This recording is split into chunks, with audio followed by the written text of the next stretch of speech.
HBCU football fans, the Cricket MEAC SWAC Challenge Kickoff is celebrating 20 years this August. From Birmingham to Orlando to campus sites and now in Atlanta, the Cricket MEAC SWAC Challenge Kickoff has been a mainstay in HBCU athletics. 2 decades of providing a national platform on ESPN and now ABC for the finest HBCU programs in the country and some of the most talented players and coaches that have represented them. DeForest Jackson, Tariq Cohen, Javon Hargrave, Darius Leonard, Rod Broadway, Buddy Pugh, all have left their mark on this storied event. This year, we celebrate by welcoming North Carolina Central and Southern to Atlanta, which has cemented its place as the HBCU football capital. Every team who participates in this event looks to start and finish their season in the A by gaining a spot in the Cricket Celebration Bowl. That, however, is earned by becoming conference champions. And it starts right here in Week 0. MEAC versus SWAC. The rivalry is real. Thank you for the last 20 years of support. The story never ends. How about that, y'all? How about that, y'all? 20 years of phenomenal HBCU football. My name is Jay Walker. I'm representing ESPN. Here, we've brought you, I've been to every single one of those games there, and I get excited about it every single year. The thing that always says the road to the championship in HBCU football starts in Atlanta, and coaches, if you're good enough, it'll end in Atlanta. Have not had that yet. Nobody's gone wire to wire with it yet to do it all. Maybe that'll change this year. I want to say thank you on behalf of all those that are attending this and that will attend, the folks in the media that are here in the room, the coaches that are here, the administrators that are here. I'm a football guy, right? I'm a football guy. So at the end of the day, I like football. When we talk about football, we know the pageantry that goes along with all the HBCU landscape of football. The football matchup to me, I get excited about that. So let me tell y'all something. So those folks, we got some Southern Jaguar fans here. I see the Southern colors here. Y'all were just one game away to making it to Atlanta. One game away. And then you think about North Carolina Central. Y'all were just one game away of making it to Atlanta last year. So this year, handle your business on the field. And like I said, I'm going to be here for the Celebration Bowl, the Cricket Celebration Bowl. Hopefully y'all will join me and Tiffany Green for the Cricket Celebration Bowl. With that being said, we've got more football to talk about. We've got some things we want to get through. We will have a forum in which we will have a Q&A session. You can join us online with those questions, and we'll try and get to them best we can. But now let's bring in the man, the myth, the legend, the brainchild, the guy that's taken everything to another level. He's got so many titles: Executive Director of the MEAC SWAC Challenge, Executive Director of the Cricket Celebration Bowl, Executive Director of the Band of the Year, Executive Director. Give it up for Mr. John Graham.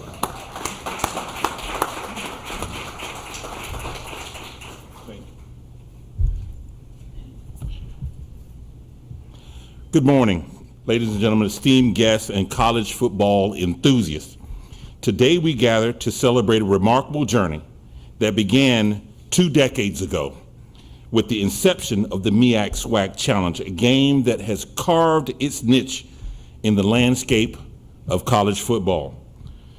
The story of the MEAC SWAC Challenge commenced in Birmingham, Alabama in 2005 with a vision to showcase the talent and spirit of the Mid-Eastern Athletic Conference and the Southwestern Athletic Conference. The inaugural matchup provided a platform for these institutions to shine on a national stage. The excitement of that first kickoff echoed through the stands, setting the tone for what would become an annual celebration of pride, culture, and competition. In 2009, the Challenge made a significant move to Orlando. This relocation not only brought the event to a vibrant city known for its entertainment and hospitality, but also introduced the game to a broader audience. With each passing year, the stakes grew higher and higher. The competition became fiercer. This period marked a pivotal movement in the Challenge's evolution as it began to attract attention not just from fans, but from also major networks eager to broadcast the excitement of the game to its viewers nationwide. In 2018, the MEAC SWAC Challenge found its current home in Atlanta, a city that embodies the rich history and cultural significance of HBCUs. Atlanta's bustling atmosphere and passionate fan base have transformed the challenge into a significant celebration of football, music, and community. The move to Atlanta has allowed the event to flourish, creating an electric environment that resonates with the spirit of the game. Over the years, the MEAC SWAC Challenge has grown exponentially to become an integral part of the college football season. That enhanced itself even more when in 2020, Cricket Wireless signed on as title sponsor of this important event. And we want to thank Cricket Wireless for that.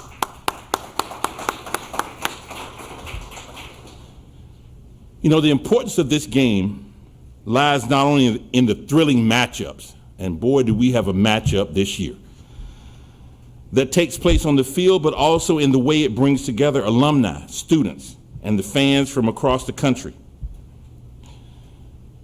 You know, as we reflect on the 20-year history of the Cricket MEAC SWAC Challenge, let us celebrate not only the growth and evolution of this event, but also the impact that it has made on the college football landscape.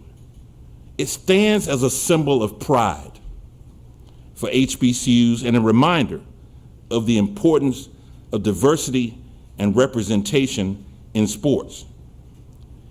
In addition to this national broadcast on ABC, Saturday Night College Football Live, here from Atlanta, Georgia, the MEAC SWAC Challenge has garnered attention from across some of the biggest names in media.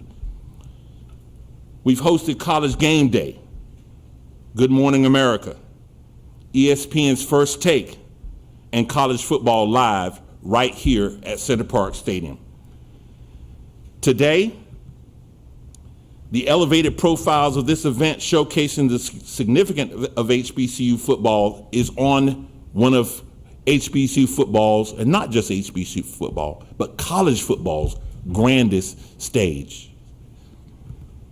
These platforms have provided invaluable exposure for participating schools and their athletes, inspiring future generations to pursue their dreams both on and off the field. So together, let us continue to support and elevate the Cricket MEAC SWAC Challenge Kickoff, ensuring that its legacy thrives for years to come. Here's to the past, to the present, and the future of this incredible event, and to the student athletes who embody the spirit of excellence in each and every game. I am delighted, honored, and humbled to be here with you. I want to certainly recognize our staff who do an outstanding job in really putting this event together every year. I need to recognize our partners, our sponsors. We can't do this without you, and certainly recognize our fans, and more importantly, you, the media. It's you that keep the lights on, sometimes when no one's looking. It's you who turn the lights on when we are really trying to find our way and what to do next. And it's you who shine a bright light so that fans know that here is the place to be. August the 23rd, 7:30 p.m.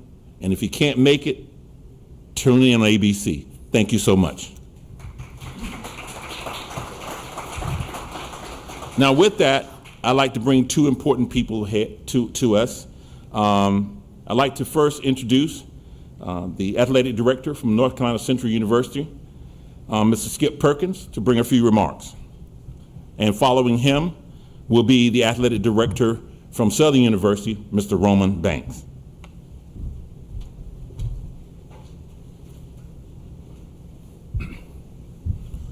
Thank you, Mr. Grant. I can't tell you how excited I am to be here and to be involved in this game. This is truly historic. 20 years wouldn't be done without cricket. So once again, please give them a round of applause when it comes to sponsors and support. And this is also a full circle moment for me and Coach Oliver. The last time we got to play Southern University, we were both assistants at North Carolina Central. And we both are very, very familiar with the SWAC. So we're excited about this game, but yet we know what we're getting into. Really, really good institution, quality athletic director, really good coach, T. Graves. So it's going to be an absolute battle. And I love the matchup for 20 years to where we are now. As Mr. Grant alluded to, we both had some success last year, but we came up just a little short. So we both want to start and finish here, which would also be very historic. I think one of the great things about Atlanta is we have so many different alumni, friends, and partners here. And I have to also recognize that not just about the teams, but the bands, the cheerleaders, the Greeks, the alums, everyone loves Atlanta, and we are truly excited about this event. Had a lot of conversations with my chancellor about this game. She is excited, and we're actually doing our executive staff retreat here that week too. So we're all in with Atlanta. I know the Eagles are gonna be here. Like I said, we got a tough opponent, and I know they're gonna bring a lot of folks, a lot of noise, a lot of trash talking. I generally do not get into it because they're gonna do that for us, but a lot of respect for Southern University, their leadership, and I couldn't think of a better matchup for 20 years for the Cricket MEAC SWAC Challenge. So thank you all very much, and I hope you're here in Atlanta. Thank you very much. Have a good one.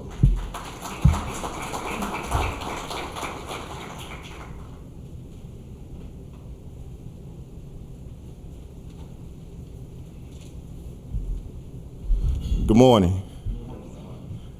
Obviously, I'm excited about being here today. First of all, I want to take the opportunity to thank you, John, for giving us this opportunity of the invite to participate in this game. Obviously, as echoed earlier today, that we are very familiar with the program that we are facing. And forgive me if I'm not as formal by calling out last names and putting quantifications before, but when Coach Oliver, I was about to say Trey, when he walked in, the first thing that I asked about was his wife, because it just goes back to my memory when he was at Southern, and much time that we all spent together and hung out together as families. And so certainly I'm familiar with the bloodline that he carried in this game and what he has been able to do at Central. And so today, the leadership that we look at all the time when we look at Southern University and where we need to go and compare to where we need to be, you all are one of the ones that we look at to try to stay in this game and ahead of this game. But also, we know that we'll be coming down on a Thursday or Friday, and the first people that we'll look for are our alums. And I want to give a shout out to our alums here that take care of Southern University very well, and we're appreciative to you all, and we look forward to that weekend. And so I won't prolong this any longer by saying that we know it's going to be a great matchup, and we thank the sponsors and everyone who put this together. We've been waiting for the opportunity to come to Atlanta, and our opportunity has come. And so whatever the outcome of the game will be, we will see. And someone asked me when we walked in, y'all ready for this game? I say, well, give Coach Graves 3 weeks to practice. And so we'll take those 3 weeks, and I'm sure that Coach Graves will have his team prepared and ready to go. So once again, thank you all for the invitation. Thank you all for the invite. On behalf of Southern University Board of Supervisors, our President Dennis Shields, our Chancellor John Pierre, we're looking forward to showing up and being here with y'all. Thank you. Go Jags.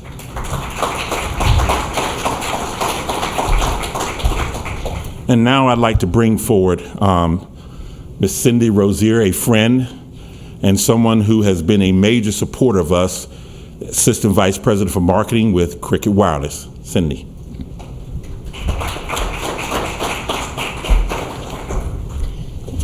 Good morning, everyone. I'm so happy to be here with all of you today. Cricket is proud to be the title sponsor of the MEAC SWAC Challenge Kickoff, especially as we embark on this 20-year anniversary. This partnership for us reflects our deep commitment to HBCUs and their students. We all know, everyone in this room knows, HBCUs are more than just schools. HBCUs build confidence, foster belonging, and empower students to make a meaningful impact in this world. Through our HBCU Campus Ambassador Program, we've mentored and sponsored 43 students from 18 schools since 2021, and we've only just begun. These kids represent us, not just on campus. They're featured in national commercials. We are launching new commercials in this year's MEAC SWAC Challenge broadcast on ABC, and we can't wait for you to see them. But our support doesn't stop there. We partner with Boys and Girls Club and ESPN's Beyond the Field initiative. We've provided over 1,600 game tickets to students across Metro Atlanta since 2021. At Cricket, we're not just showing up. We're standing up for the future of these students and the communities they represent. And I can't tell you how proud we are to be part of it. Thank you so much. I'm waiting for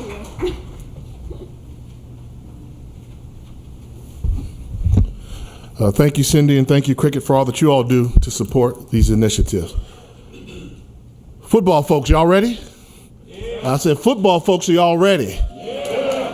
You know, I know both these schools have a lot of pride when you talk about it. One thing about Southern University, let me tell you about Southern University and the Jaguars.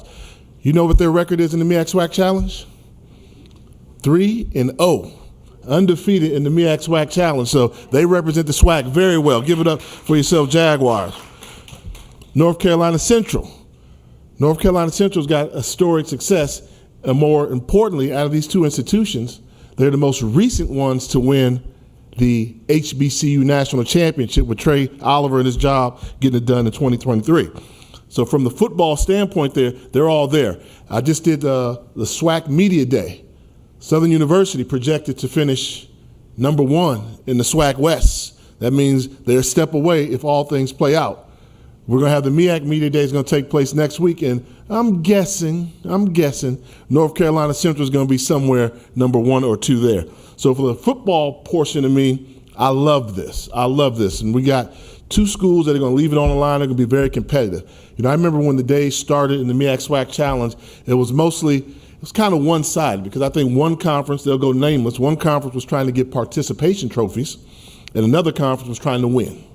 Well, in the recent era, each conference commissioner, I talked to McClellan, and you talked to, when it went from Commissioner Thomas to Silver, they're all like, hey, you know what, Lasagna Stills, we want to win the MEAC SWAC Challenge.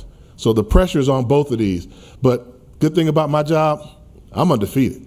I ain't lost a football game in decades, so I'm going to be a neutral party. I'm going to bring up 2 guys that have a lot to do with that. Let's welcome both of the coaches from these institutions, starting out with the head coach of the Southern University Jaguars, Mr. Terrence Graves. Second-year coach, been around the block a few times. Appreciate it. And the head coach of the Eagles, Eagle Pride Amplified, Mr. Trey Oliver.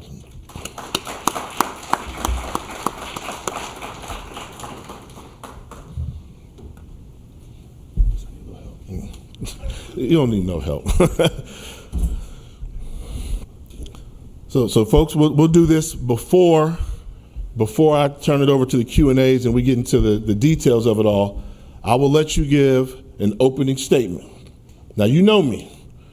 Don't give the fans deserve more than that generic fluff. Tell us about your football squad, what this game means to you, and what we can anticipate to see from each of your football teams this upcoming season. We'll start with Coach Graves. Good morning, everyone. It's truly an honor to be here in the city of Atlanta, representing Southern University. We're excited for this opportunity. Our football program, we've been working and getting ready for this game. Our team is really motivated because we fell a little short, one game short of making it here last year. So we are really working hard to make sure to do everything we can to get back here in December. And hats off to our Board of Supervisors, our President, our Chancellor, AD, and everybody that helps us do what we need to do. Shout out to the Jaguar Nation, the alumni. You all are tremendous and great. I appreciate everything that you do and have done for us here at Southern University, and we're excited. We're looking forward to coming to Atlanta and having a great game. We're playing a great opponent, a great coach in his own right. I know what he does and what he possesses, and so we're looking forward to that opportunity. And I would say this, for you Jaguar fans, I just talked to John Grant earlier today. They've got some RV spots they've made available for this game. So we haven't had any RV spots here in a while for the RV tailgate. One thing those Jaguars like to do is tailgate, so give an opportunity to get on the road, come down 20. Coach Oliver, y'all got some RVs here too. I've gone to Simpson now before. Yeah, we're going to pull up. You going to pull up? Jag Nation's deep though, man. Jag Nation comes deep. Yeah, we're going to pull up. Coach Oliver. Yes, it's good to be here. Good afternoon, everybody. We're so excited. I have an opportunity to play in this event, and it's so much bigger than a game. If you look at what our state and federal governments now and what's going on with our culture, with Black history and the society, without this right here, Cindy with Cricket Wireless and John, this right here is keeping us relevant. The culture of HBCUs, and without this, where would we be? So it was a time when our parents and grandparents didn't have an opportunity to go to all these schools. But this right here keeps us relevant. We don't have all the NLL money and all that stuff to pay kids. So when I go in somebody's home, I get the opportunity to tell them, we're gonna play on ABC. We have an opportunity to play in the Celebration Bowl. You got an opportunity to play in the MEAC SWAC Challenge. So this right here is so much bigger than a game. Talking about the teams matchup, it's going to be a good one. I had an opportunity. I've known this guy forever. We're from the same neck of the woods. Ironically, when I was at Grambling, he was at Southern. When he was at Southern, I was at Grambling. So we spent a whole lot of time, battling. Our staffs, have a lot of history. I know most of his staff, and we've battled. Jag Nation, I spent a lot of time with them on the Bluff and ate good. I know somebody bought me some Blue Store or some Tony's. I know y'all got it for me in the back, but Tony's, ooh, I know about Tony's. But we're excited. This is probably one of the more athletic teams that we'll see. Defensive Player of the Year with the Givens young man, and they're athletic. They're athletic, so we'll be prepared. We've got about 3 weeks to get it right and cross some T's and dot our I's. But we will come and we will perform well, and it's going to be a dogfight. And I know we're about to get out these guys over here, so we're excited. Thank you for having us. I'll ask the media. We'll take a Q&A session right now. I'll have a couple questions for the coaches now. When you get acknowledged, please acknowledge where you're from, what media group you're representing before you ask a question, and I'll kind of point out to you. So get your questions ready now, and we've got microphones around the room. Coach Graves, what's it going to take for Southern University to come and beat North Carolina Central? Well, we got to execute. We got to play well in all three phases of the game, and we got to be opportunistic. We can't turn the ball over. We got to score when we get the opportunities. And we got to play the game for however long it takes to win the ball game. Who is QB1 for the Jaguars? We'll let you know that when we get here on the 23rd. Fair enough. Well, one thing we know about North Carolina Central, you return Walker Harris as a quarterback QB1. That being the case, when you look at Southern, you talked about Kelby Givens. What's it going to take for the Eagles to emerge victorious here in Atlanta? Yeah, first of all, we have to protect the football, and we have to win the kicking game and be efficient. Eagles can't beat Eagles, so whatever they get, we have to make them work for it. We can't come out here playing sloppy ball, getting a lot of penalties and foolishness like that. So just come in here, play within the framework of the game, and don't make it bigger than what it is. Coach Oliver, give me give the fans 1 to 2 people that America needs to be made aware of when it comes to North Carolina Central football this season. Dr. Kerry Dixon, our chancellor, Dr. Skip Perkins, my AD, the 2 people that pay me. Okay, and beside on the field, okay, I'm 2 sorry. people going to help you keep getting paid. How about that? Defensive end, Thomas Johnson, didn't play much last year, was banged up, only played about 4 or 5 games, but he's a force to be reckoned with, defensive end. And then offensively, we don't have a whole lot of star power. We have a good football team, so I think, I'm going to say our offensive line. I think our offensive line has performed well over the years, and we have those guys returning, so I'm excited to see what that unit does. Coach Graves, one or two folks from Southern University we need to be made aware of. Wide receiver, Darren Morris. I think he's going to have a breakout year. Young man who's grown tremendously, has worked, become a leader on and off the field. Excited about him, excited to see the maturation of growth that he displays on the field. And then, of course, Kelby Givens. He's our team leader on and off the field and in the community. As I said yesterday at the media day, everything that he's received, he's earned because he works every day to be better as a man, as a teammate, as a leader. So those are the two young men that we're excited about, and everyone needs to be paying attention to those two young men. Absolutely, and I would say this, being a fan of HBCU football, I will give a special round of applause to Kelby Givens. He was just named preseason All-American, not just HBCU All-American, but preseason All-American for his body of work. I'll get ready to take a couple questions, and when I look at Southern, I look at North Carolina Central, I'm on record. Southern University is my best tailgate. Love that tailgate there.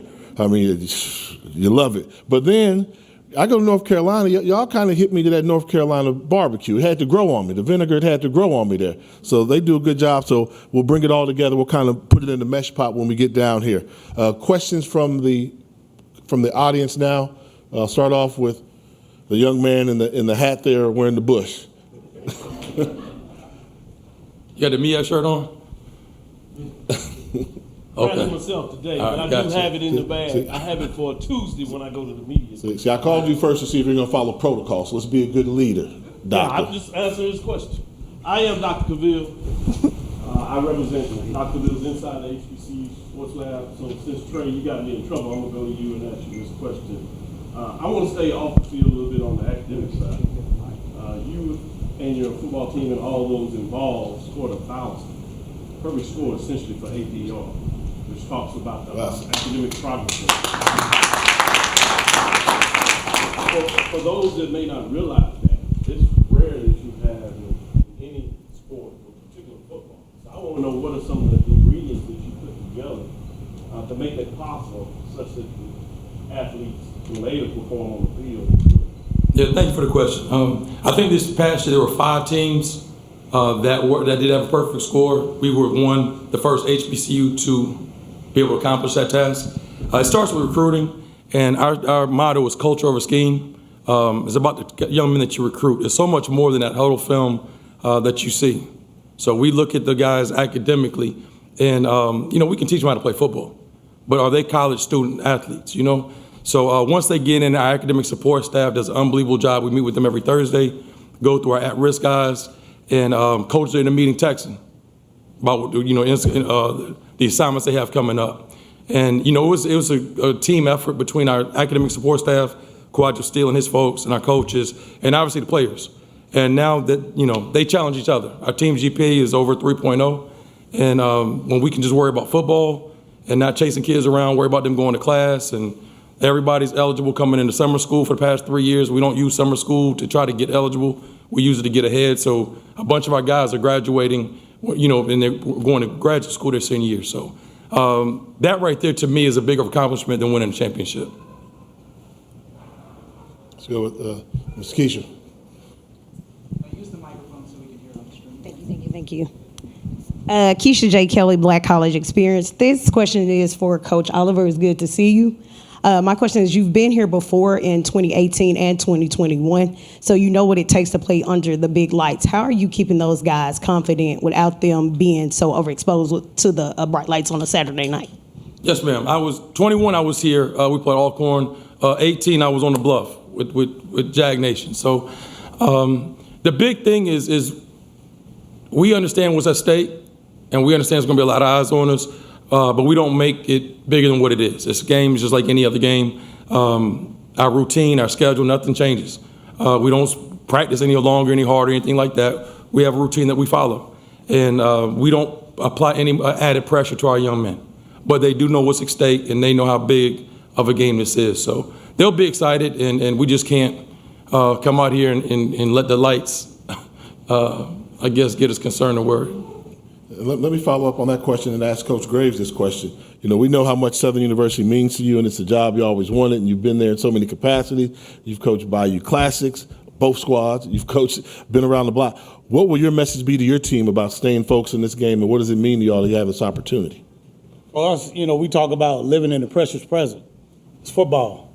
And so the field's still 120 yards, 53 and a third. You know, you're going to put 11 out there. We just got to go out there and be our best selves. You know, as Coach said, as Trey said, you know, can't make the game bigger than what it is. The game is the game. And so you just got to focus and lock in and do what you're supposed to do and let the rest take care of itself. How do y'all do that? So, you know, the game's a game of focus. I mean, I remember back in the day, like, oh, I'm playing on TV, it's lights, camera, action. I want to leave my best foot forward out there and make a memorable impression on America. Are y'all? We play a lot on TV, so it's not new. He was a quarterback too. Yeah, you know. Yeah. Well, you want your quarterback to be hype. Bishop, you need the microphone for him? Charles Bishop, Dr. Cavill's inside the HBCU Sports Lab, and I'm going to split the difference with regards to the question. Coach Graves, from talking to a lot of coaches at the SWAC Media Day, they feel as though the pendulum has shifted to the SWAC in regards to the physicality in the conference now in terms of meeting and exceeding what the MEAC was doing from a physicality standpoint. So I wanted to ask you that question. Do you feel like the pendulum has shifted toward the SWAC? And when you take a look at this MEAC SWAC Challenge last year, the Celebration Bowl, and Coach Oliver, kind of the follow-up to that is, do you feel like the MEAC's physicality has enabled the SWAC to sort of meet that standard where you guys have been? Well, me, personally, I think that the physicality lies in both conferences, and I think it's the individual programs. I don't say that one conference is more physical than the other. I think it's coaching philosophy and style that dictates the physicality aspect. I know some people would want to lean one way or the other. I know that we're a physical football team. And we're going to be physical, we're going to be fast, we're going to be smart, we're going to be disciplined. And so, you know, that's what we look at. We don't get caught up into who's the most physical conference and all that kind of stuff. You know, that's for other people to talk about. We just focus on what we're doing at Southern, how we want to play, and how we want to attack our opponents. I have to piggyback over that. I think a lot of teams' style of play is a reflection of the head coach. And, you know, it's very physical teams in SWAC, and like Coach saying, it's style of play. So a lot of teams, SWAC traditionally was throwing the ball around, especially when I was down there. Their run game was essentially perimeter throws, quick screens, and such things of that nature, and they want, you know, take shots downfield. The SWAC has always had tremendous skill players, receivers, running backs, and defensive backs. So being a part of the two conferences, I thought the linemen and the MEAC were a little more athletic. The SWAC always had, you know, those giants from Eddie Robinson and Pete Richardson days, the 6'6", 340, 350s. You know, the bigger the better. And I thought our guys were a little more leaner. But as far as physicality, you could look at various teams of both conferences and say, that's a physical team, and yeah, that's a soft team. So, but it's going to be two physical teams out here next month. Gentlemen to the right. Jason McDonald, Coach 360 Sports. Coach Graves, since you won't give us anything on nothing, starting quarterback. You're not giving us nothing. Go ahead and say it. Nothing. We got it. I know who it is. Ask me. What will change in your offense? We saw you average about 200 yards passing last year. What will change, if anything, about your passing or your offense in general?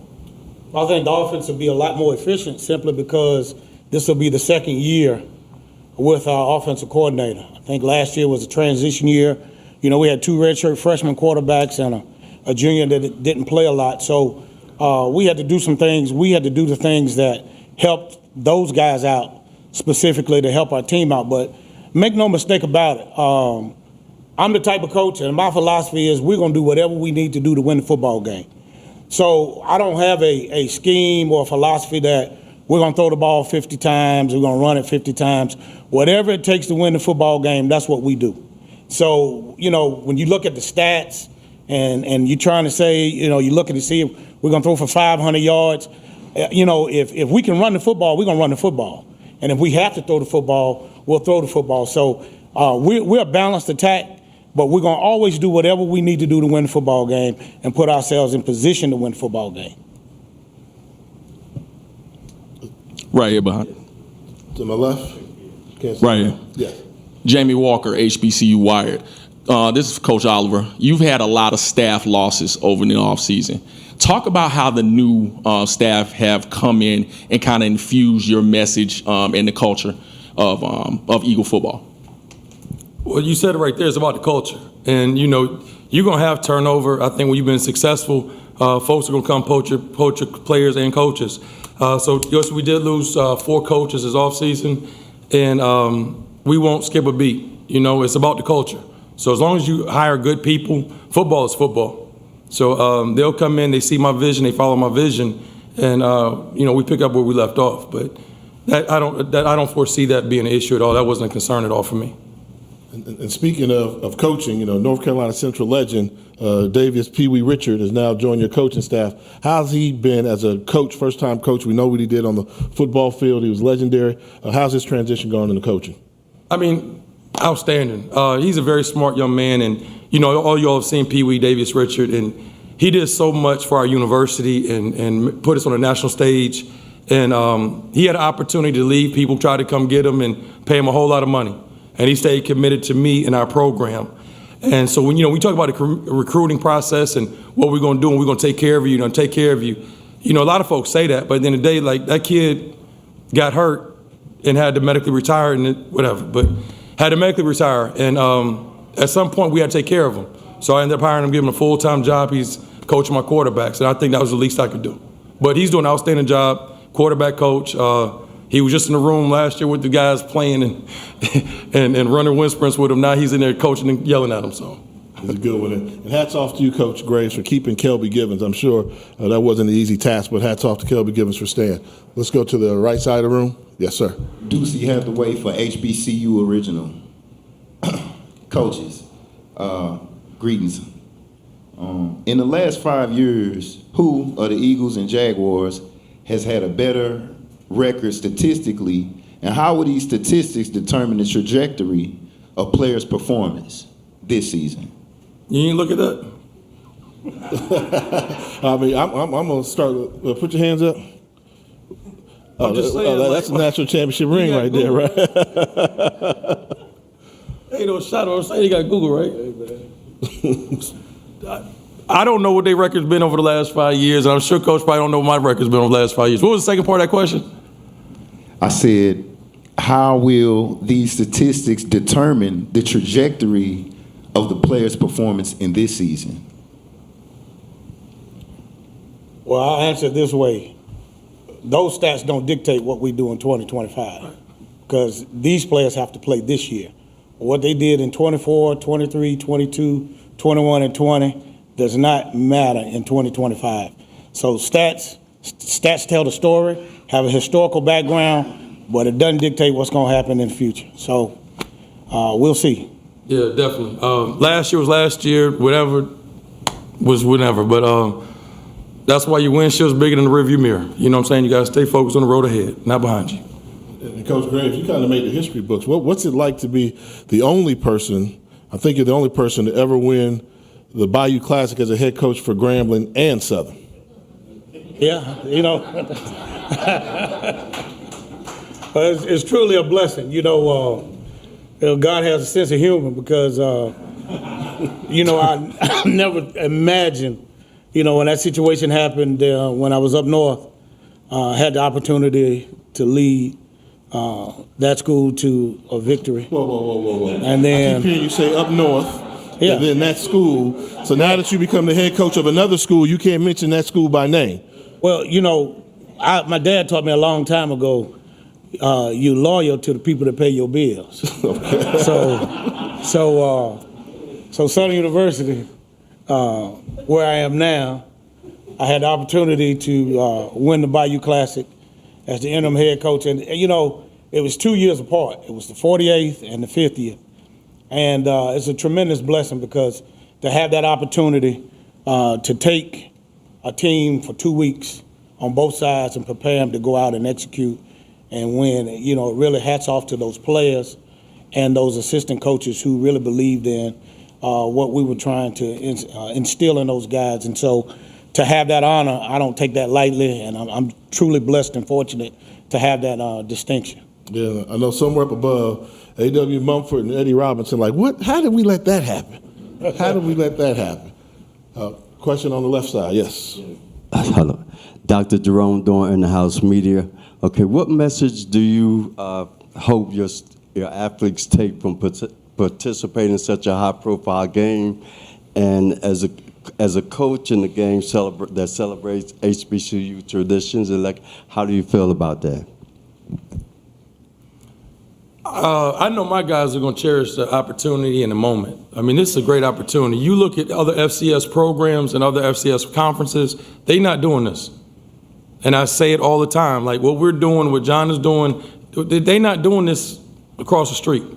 And I'm so appreciative of being a part of it. And I know our guys, I mean, it's a great experience. Everything down here is first class, start to finish, whether it be the Challenge or the Celebration Bowl. And these are memories for a lifetime. I didn't have an opportunity playing big bowl games like this back when I played. We played on home team sports back in the day. You have about 1,000 viewers. Now they're going to be in front of millions of people. Like, this is unbelievable. I tell them, cherish every moment. This is what you came to Southern University for.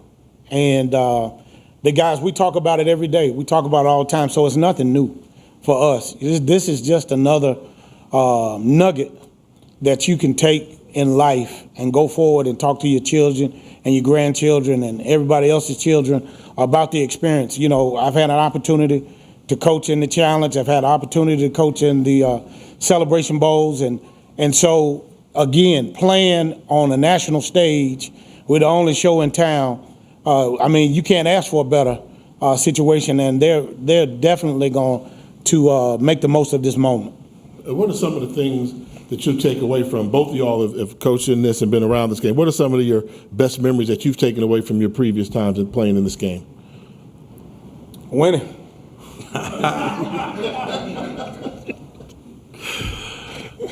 That's it. We had an opportunity to win one in 21. But, that time we had the opportunity to be on Good Morning America. ESPN was here. We were on, I believe it was First Take. College Game Day. Excuse me, it was College Game Day. So, for you to be at HBCU and you're on College Game Day is unbelievable. You on Good Morning America is unbelievable.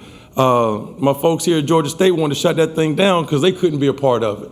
I said, no, it's about HBCU, baby. So, yeah. But obviously, first and foremost, it's about having an opportunity to play in, and then, like Coach said, being able to win the football game. Right side. Stephen Gates for HBCU Game Day. Coach Graves, a lot of people don't know your story, but you started off at a P4 school, transferred into a HBCU, and you've been there for decades now, at several institutions. What do HBCUs mean to you, and what have they meant to your story and your trajectory? HBCUs mean everything to me. Grew up 3.4 miles from Norfolk State University. Family, CIAA, MEAC, alumni. Had a chance to go to school in ACC because when we were coming out of school, what they call 5 stars now, they were blue chippers. A lot of our schools didn't really waste time recruiting us because they didn't think they had an opportunity to sign us.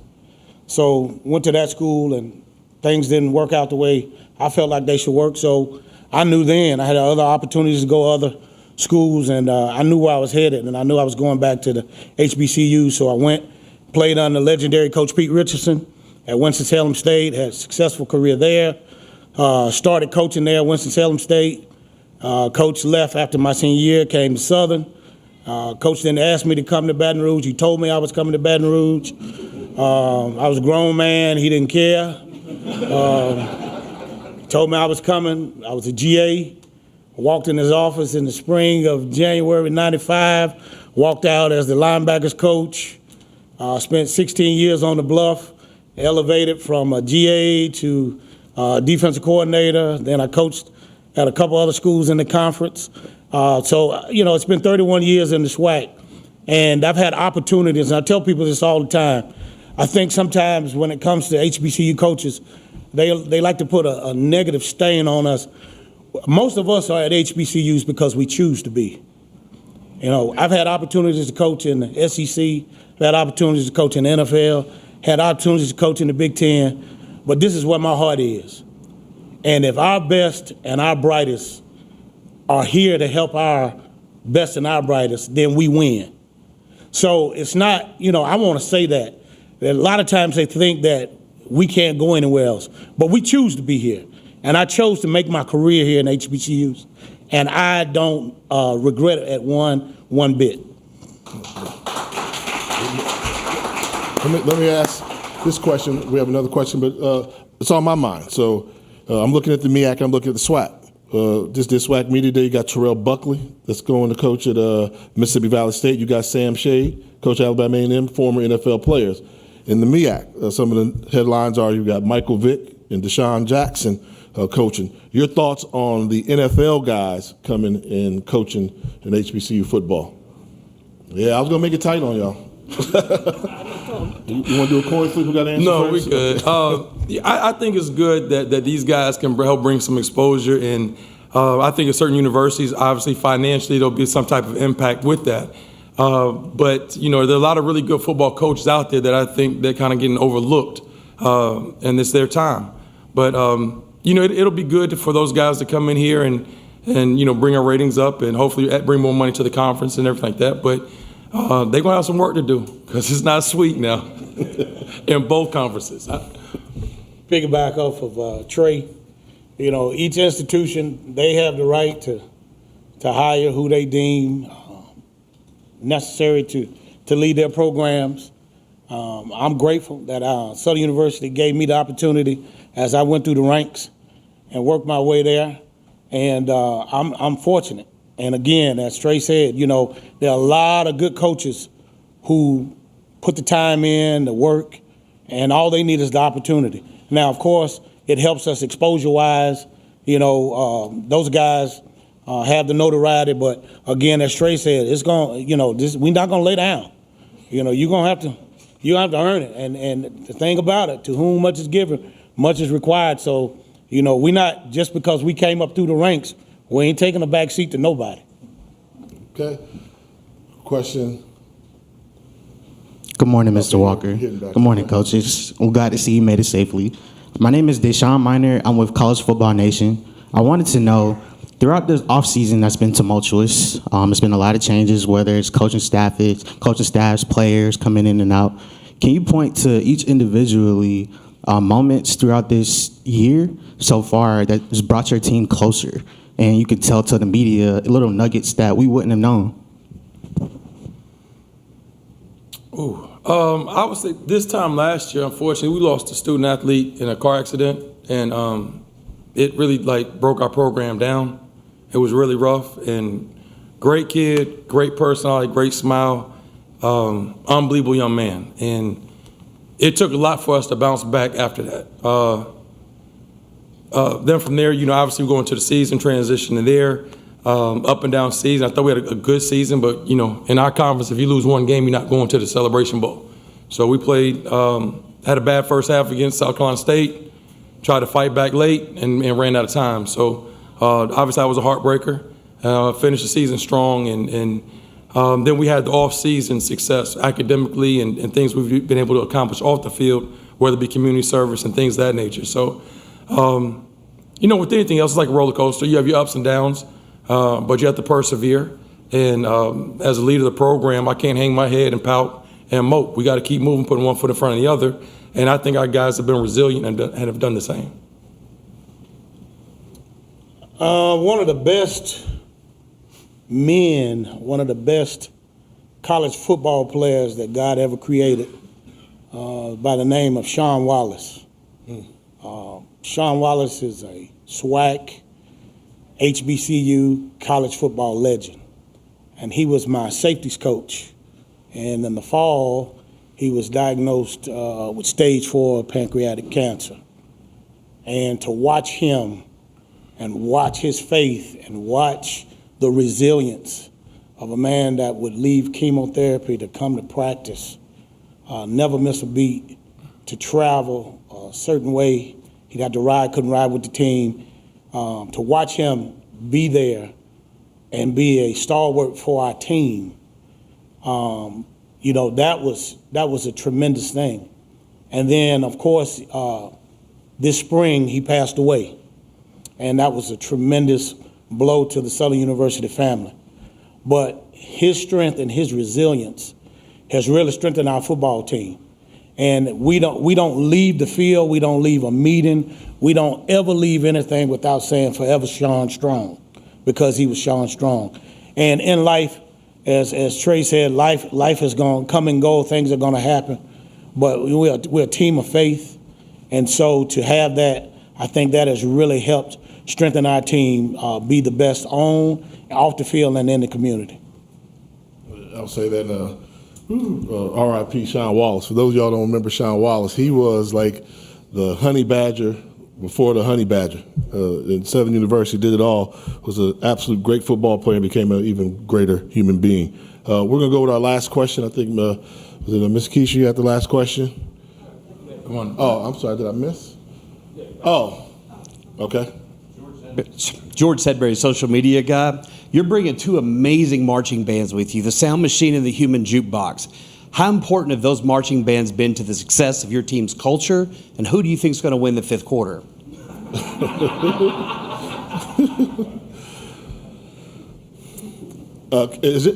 Before the answer, is there going to be like an over-under in terms of spread on that one for that fifth quarter? Because I think, I don't know if we're talking apples to apples. Let me stop, get myself in trouble. Coaches, go ahead.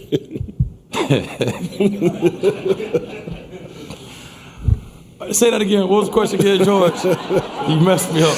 Who's going to win the fifth quarter? Have your marching bands been to the success of your team's culture, and who's going to win the fifth quarter? I think within each HBCU, they're the backbone of it.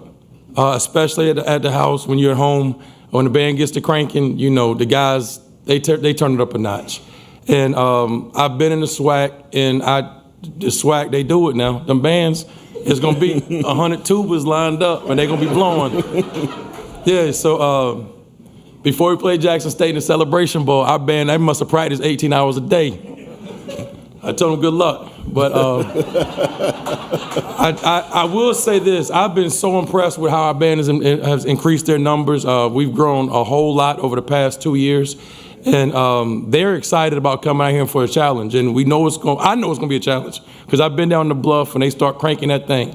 The fifth quarter, I'll probably be up here during the press conference and just showered up trying to find me a post-game meal. So I think it'll be a good one. The fans going to get their money's worth. Human Jukebox ready? Y'all bringing the jukebox? They ain't going to stay at the house. You bringing the dancing dolls? Well, as Trey said, the bands are essential to the athletic program because they bring a lot of energy, a lot of excitement. They get us going, get us motivated. A human jukebox is often imitated but never duplicated. So if you've never seen the jukebox live, you know, strap on, sit down, get yourself something good to eat, something good to drink, and get ready for a show. Because that fifth quarter, I'll probably be up here doing the same thing as Trey, but I know that jukebox is going to blow. And one thing about Central now, y'all got that DJ. You need to make an arrangement with John Grant. Can you bring that DJ? Because he gets the crowd crunk at Central home games now. That's a good one there. All righty, I think we're going to conclude our program right now. The coaches will be around. We're going to do a photo opportunity right now. And I want to thank all y'all for your participation and coming out, and look forward to seeing y'all at the 20th anniversary of the MEAC SWAC Challenge. Round of applause for our coaches and the job they've done.